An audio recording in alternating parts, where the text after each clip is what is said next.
Assalamualaikum warahmatullahi wabarakatuh. Kami dari kelompok 3 akan mempresentasikan hasil tugas kami mengenai analisis kecerdasan bisnis berbasis data portal berita online. Pada proyek ini, kami mengangkat studi kasus bencana hidrometeorologi di Sumatera. Latar belakangnya adalah kebutuhan untuk memetakan informasi bencana yang tersebar di internet menjadi sebuah insight data yang terstruktur. Saya, Uut Uliati Dewi, selaku moderator dan anggota kelompok kami yang terdiri atas Ahmad Fauzi, Muhammad Ihsan Haikal, Risna Nurul Oktavani, serta Ratu Niswatu Khadijah. Untuk pembahasan pertama mengenai metode pengumpulan data akan dijelaskan oleh rekan saya, yaitu Ahmad Ihsan Haikal. Terima kasih Uut. Untuk mendapatkan data relevan, kami menggunakan metode web scraping dengan bahasa pemrograman Python. Proses ini kami bagi menjadi 3 tahap. Yang pertama, kami mendefinisikan 9 topik kunci sebagai parameter pencarian yang mencakup istilah umum seperti banjir, bencana padang, terus hingga entitas spesifik yang sedang ramai dibicarakan seperti Prabowo dan Ferry Irwandi. Yang kedua, sistem melakukan pencarian otomatis ke berbagai portal berita dan berhasil mengumpulkan 259 artikel. Data yang dapat diambil meliputi judul, estimasi kerugian, jumlah korban, dan isi berita. Yang terakhir, data mentah berformat JSON tersebut kami bersihkan dan dikonversi menjadi CSV agar siap divisualisasikan.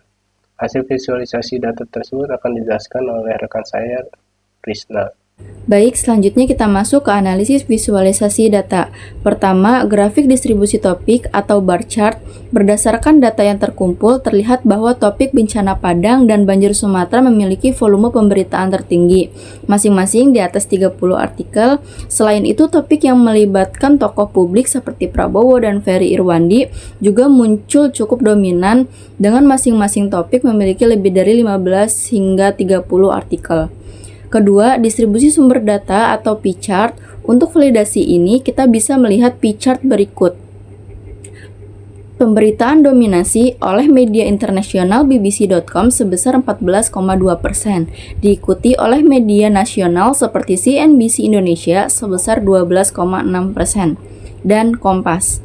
Ini menunjukkan bahwa isu bencana di Sumatera mendapatkan atensi skala nasional hingga internasional. Selanjutnya, analisis mengenai tren waktu dan korelasi dampak akan dijelaskan oleh teman saya, yaitu Ratu. Terima kasih Risna, saya akan memaparkan temuan kami terkait tren waktu dan dampak kerugian. Pertama, tren volume berita atau line chart.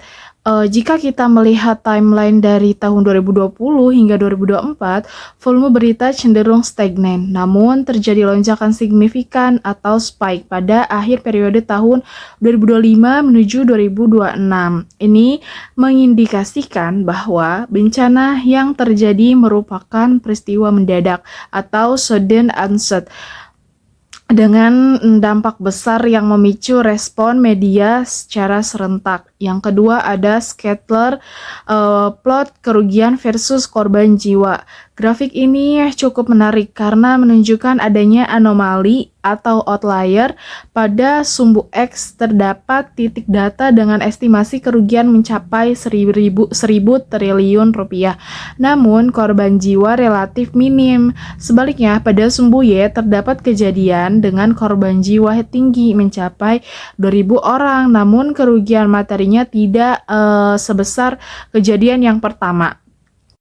Nah, data ini menyimpulkan bahwa besarnya kerugian materi tidak selalu berbanding lurus dengan jumlah korban jiwa. Terakhir, analisis mengenai isu dominan dalam teks berita akan disampaikan oleh Fauzi.